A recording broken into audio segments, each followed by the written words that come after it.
May buwelta naman ang ICI sa kampo ni dating Congressman Zaldico matapos itong questionin ang pagdawit sa dating kongresista sa flood control scam.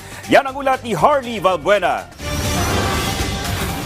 Nanindigan ng Independent Commission for Infrastructure na ang rekomendasyon nilang kasuhan si resigned Congressman Zaldico hinggil sa manomalyang flood control projects ay nakabatay sa malalimang investigasyon at mga nakalap na ebidensya. Ito ay matapos sabihin ng abogado niko na walang ebidensyang magpapatunay na may nagawang krimen ang kanyang kliyente, kaya't hindi raw ito dapat kasuhan. We are, in fact, acting on the basis of our investigation, on the basis of the testimonies, and on the basis of the evidence given to us.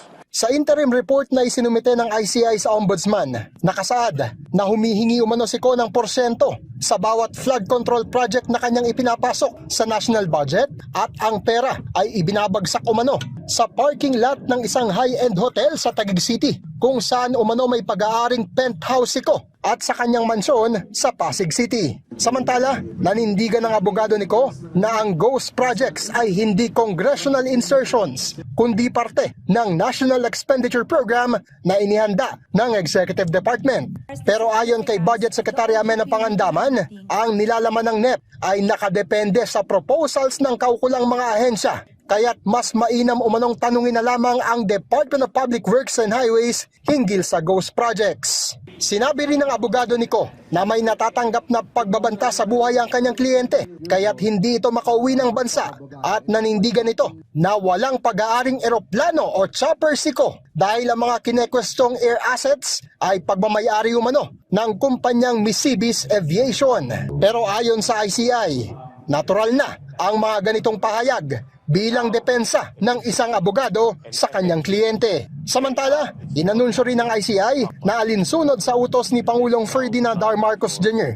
Inaprobahan na ng DBM ang paglalabas ng mahigit 41 million pesos na pondo para sa komisyon. Kukunin ang pondo sa 2025 Contingent Fund. Sa ilalim nito, aprobado ang paglika ng 172 contractual possessions, kabilang na ang para sa mga abogado. This approved budget covers the ICI's operational requirements and capital outlay until the end of 2025.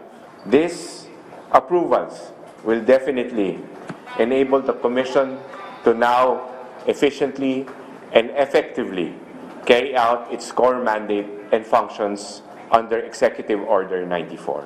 Harley Valbuena para sa Pambansang TV sa Bagong Pilipinas.